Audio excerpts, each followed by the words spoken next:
A secant is a straight line segment drawn from one point on a curve to another point on the curve. In order to draw a secant, we have to select a starting point and an ending point, and this creates an interval along the x-axis. The secant will then extend from x equals a to x equals b, sometimes written as being from x equals a to b. For all of these four examples, we're going to use the same parabola, y equals 1/8 x squared. And it gives us a starting and ending point for each different graph. So let's start at 0, 0 for this first one. And it wants us to go to the point 8, 8 on the curve. All right, now all we have to do is draw a straight line segment between these points. So this is x equals a here, and this is x equals b. And we've created an interval which basically makes a triangle with which we can calculate a slope. Okay, so this is going to be the interval.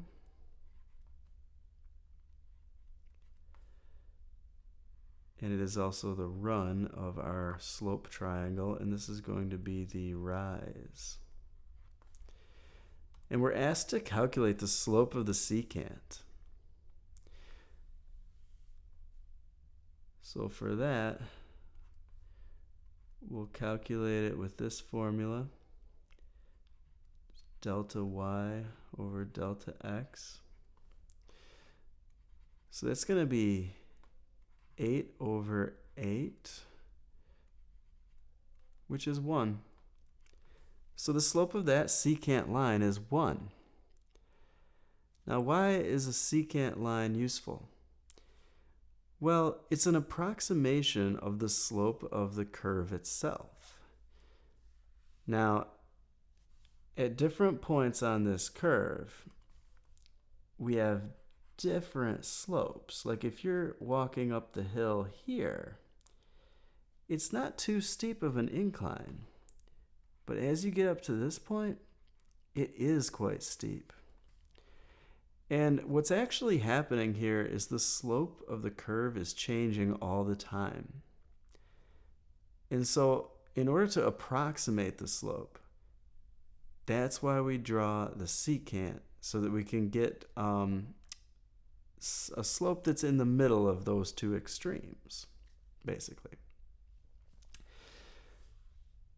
All right, so let's try now to shrink our interval down a little bit closer. We want our points closer, and we're supposed to go from 0, 0 to the point 6, 4.5 this time. Before we had gone all the way to 8, 8, which is a really big interval. Now we're going to shrink our interval down. Okay. So we have a smaller rise now, and a smaller interval for our triangle as well. A still stayed at the same spot, but our B is now right here at 6. All right, let's draw the secant line.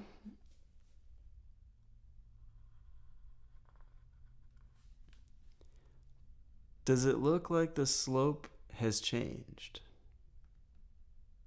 Has it become more steep? Or does it have the same steepness? Or does it seem like it's less steep now? We'll find out for sure when we do the calculation. Do delta y over delta x. It's going to be 4.5 over 6, which is a slope of 0.75. So it actually did get less steep. And so what this shows is that the steepness of our secant depends on the points that you use to calculate it with. Now let's shrink our interval down even closer. We're going to go to the point 4, 2, which is here.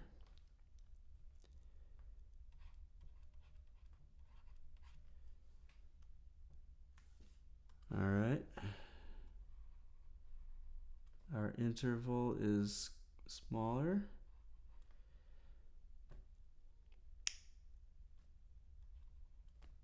There's our A, there's our B. And let's draw the secant. All right, does it look like the steepness has changed once again? Well, we can find out if it has with the formula.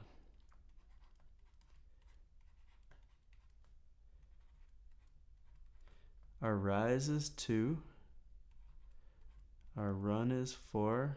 This is a slope of 0.5. So the slope did get less steep. Now what we want to do is we want to shrink it down even closer.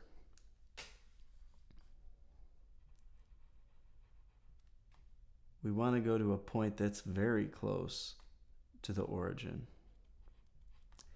We're going to go from 0, 0 to 2, 0.5.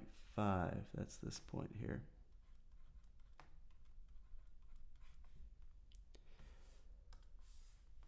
All right, so what you might notice here is that the slope of the secant is very similar to the actual slope of the curve at that time.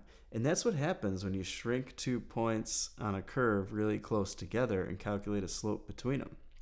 It starts to approach the actual slope of the curve itself. Let's calculate it.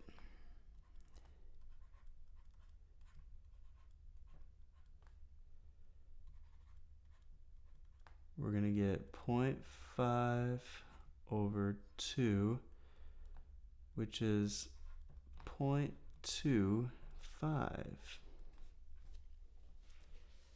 Does it seem like our slope is heading toward a certain value? Like if we were to zoom in and continue this process, what value do you think it's heading toward? Well, that is a question that calculus can answer. And one of the big themes of calculus is to shrink this interval of the slope down so that it's infinitely small. We got it pretty small. Okay, we got our interval to be having a width of 2. But we want to get even closer.